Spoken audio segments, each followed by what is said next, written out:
Et le Cercle RH, un grand entretien aujourd'hui. On accueille le DRH des armées françaises, Thibault de Vancey. Merci de faire un détour par le plateau de Smart Job. C'est un vrai plaisir de vous accueillir. DRH, c'est le terme consacré. C'est le terme consacré, bonjour Arnaud. Du ministère des Armées. D'abord, c'est une question un peu rituelle, mais elle est encore plus rituelle pour vous.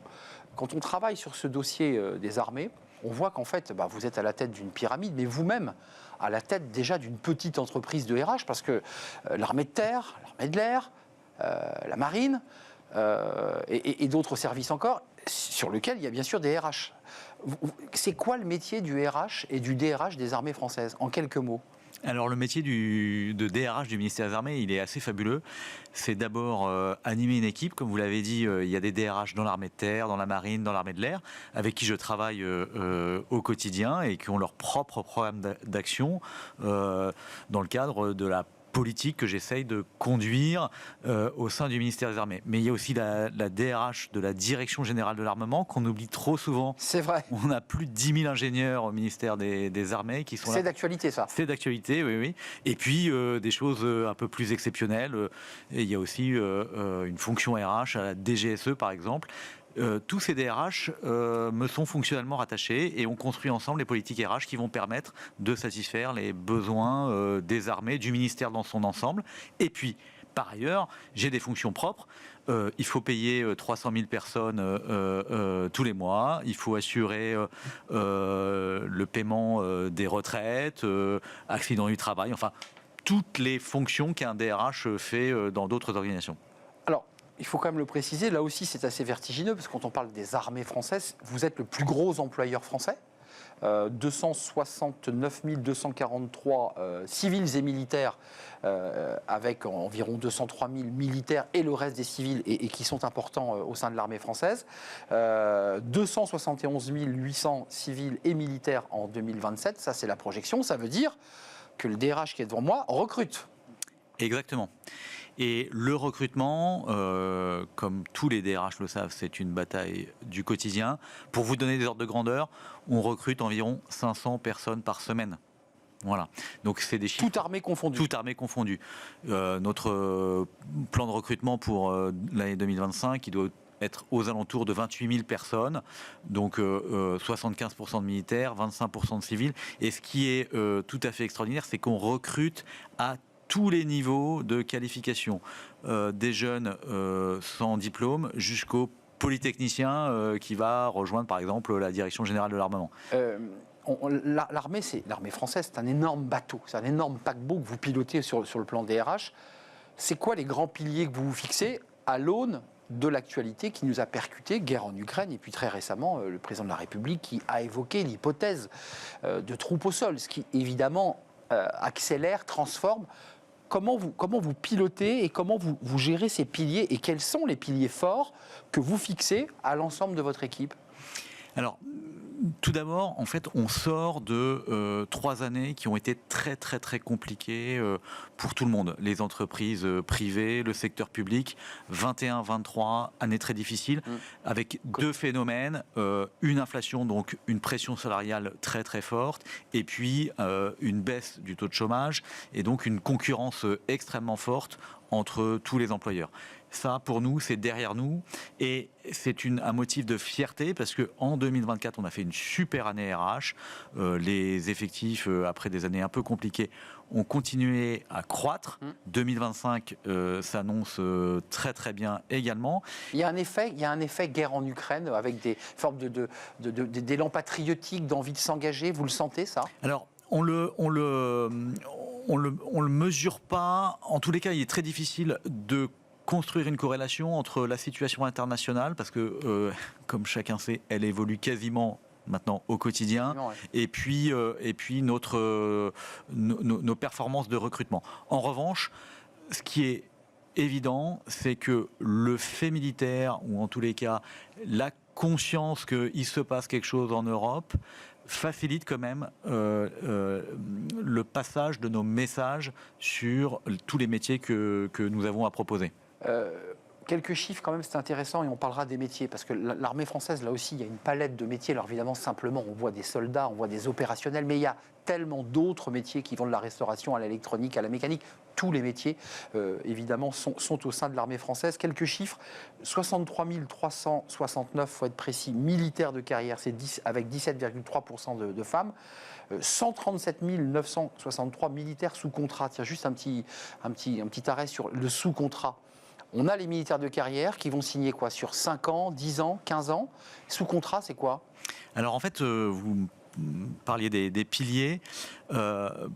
Pratiquement 2/3 des militaires sont des militaires sous contrat. C'est-à-dire que ce soit des militaires du rang, des sous-officiers ou des officiers, ils s'engagent pour un contrat de 3, 5, 10 ans et ils peuvent renouveler leur contrat. Et ça, c'est vraiment notre ADN, c'est ce qu'on appelle une gestion à flux, c'est-à-dire que on en a 28 000 qui rentrent chaque année, mais il y en a 28 000 qui sortent parce que nous avons un impératif de jeunesse, malgré tout.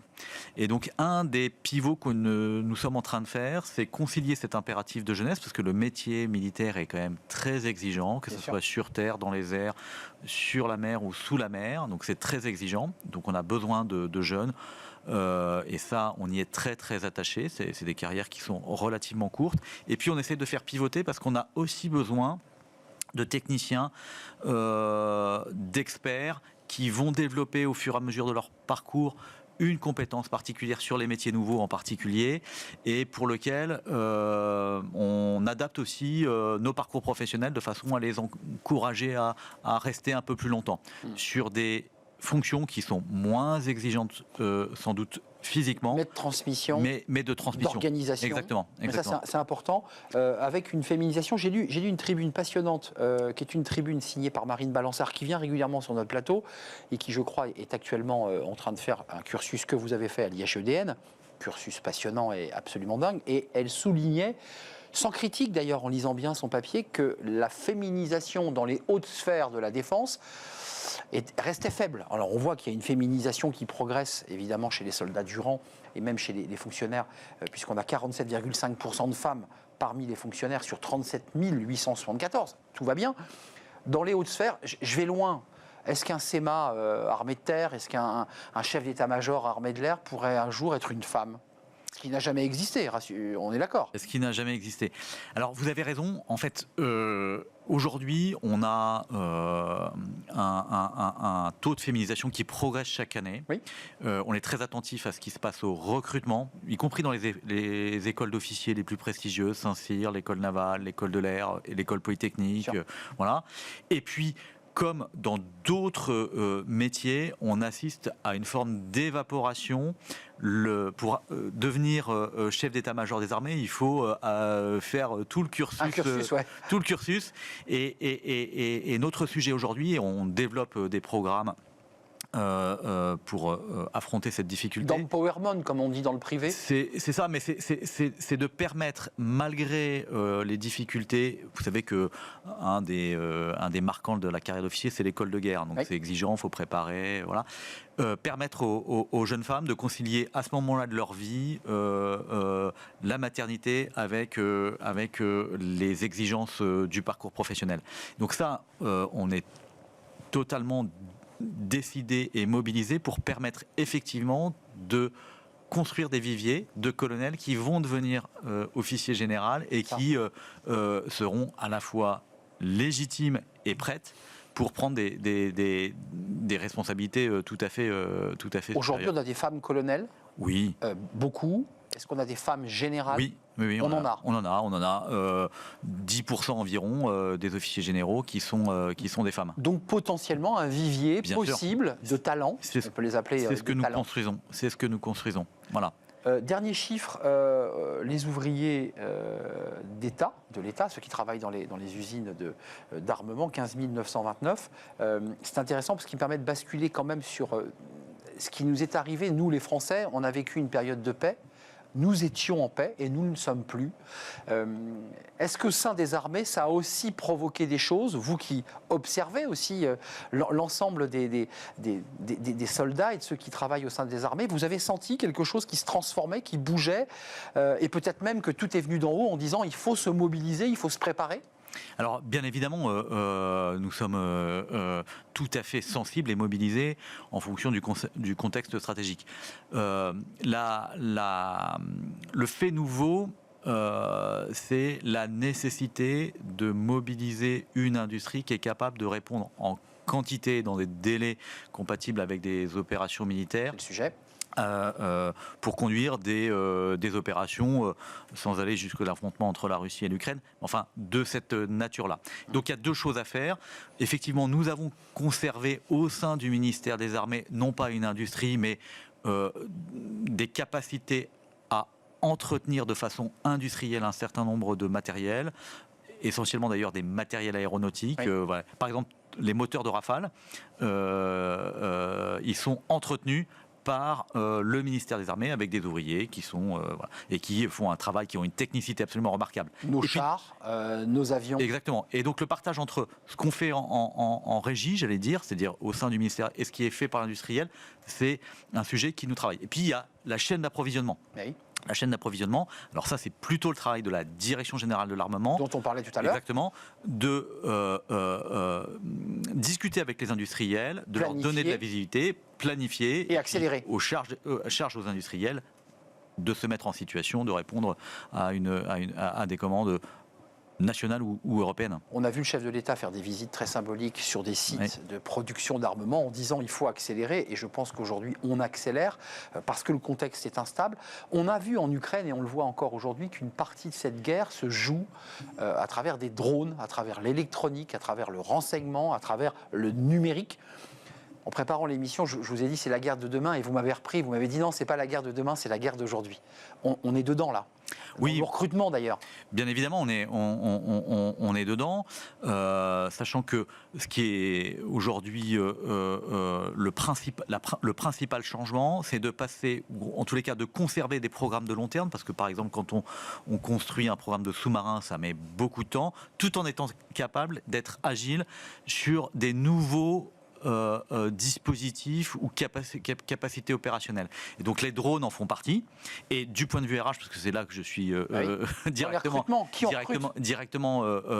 concerné, on voit bien que l'armée de terre est en train de se transformer avec la dronisation d'un certain nombre de régiments de l'armée de terre. Et on voit bien que c'est une technique, en tous les cas, un job qui peut attirer des nouvelles générations. On parle des gamers. Voilà. Ça gamifie finalement la guerre. Je mets des entre guillemets. En tous les cas, ça appelle des compétences qui sont différentes. Et donc des profils différents. Ou complémentaires de celles que nous avons et que nous continuons à entretenir. On ne l'a pas dit parce que vous êtes public, mais tous ceux qui sont au service RH, et je pense au RH, vous, mais de l'armée de terre, sont tous des officiers supérieurs qui ont connu le terrain. Vous avez fait des OPEX, vous avez été un officier du RIMA. C'est important de le dire. Exactement. Vous n'êtes pas des techniciens spécialisés RH. Vous l'êtes devenu, mais auparavant, vous étiez des officiers supérieurs engagés sur le terrain. Exactement. Alors, les DRH de chacune des armées, ils viennent, ce sont des officiers généraux qui ont un très riche passé, une expérience opérationnelle de toute première importance. Et puis, nous sommes très attachés à ce que ces fonctions qu'on qualifie parfois de support, mais moi que je qualifie de totalement opérationnel, soit tenu par des femmes et des hommes qui ont connu et qui sont capables de sentir en fait les choses plutôt que d'appliquer des process. Ce qui parfois a été reproché à la grande muette d'appliquer finalement des process, des plans un peu lourds. L'armée, quand vous l'avez connue et que vous étiez opérationnel au RIMA, enfin, elle a totalement changé, cette armée française. Alors, elle a changé, et en même temps, il y a des phénomènes de permanence qui nous sont très utiles. Parmi les caractères un peu permanents, il y en a un qui est, du point de vue RH, très très important. C'est la capacité à progresser dans l'escalier social. On a 50% des officiers qui viennent du rang, on a 50% des officiers qui viennent du corps des sous-officiers. C'est revenu le service militaire obligatoire, vous avez vu, c'est revenu dans le débat ça. C'est revenu dans le débat. Ça a été balayé, mais cette question a été posée. Et donc le fait que chacun a son bâton de maréchal dans sa giberne, voilà, ça c'est un élément de permanence. C'est-à-dire un outil de promotion sociale. Exactement. Pour des jeunes issus des quartiers, des jeunes issus de zones rurales, exactement. Qui n'ont pas forcément de diplôme et qui vont grandir avec l'armée. Et ça, on y est vraiment très très attaché. C'est quelque chose qu'on travaille tous les jours et qui fait partie en fait de la promesse quand on s'engage. Promotion sociale, et puis l'autre promesse, et on le redit pour conclure, c'est aussi de permettre à ces soldats d'avoir une bonne rémunération qui tombe tous les mois et une retraite assurée, parce qu'on s'engage aussi pour avoir ensuite, on n'a pas le temps, mais il y a aussi l'enjeu de reconversion des soldats qui quittent l'armée française et qui vont aussi devoir à 35 ans, 38 ans, 40 ans retrouver un emploi. Exactement, et ça fait partie aussi de mes responsabilités propres, c'est d'assurer la transition professionnelle de tous ces militaires qui ont servi et qui ensuite vont commencer une deuxième vie professionnelle. Et très recherchés, faut-il le préciser, ce sont des militaires, officiers ou sous-officiers, peu importe, très recherchés aujourd'hui dans les entreprises. Merci Thibault de Vancey. Merci beaucoup de votre invitation. Nous rendre visite, DRH du ministère des Armées, et vous l'aurez compris, à la tête finalement déjà un très gros service qui pilote en fait ce gros paquebot France de l'armée française. Merci de nous avoir rendu visite. On tourne une page, notre rubrique suivante, vous la connaissez, c'est Fenêtres sur l'emploi, et j'accueille mon invité.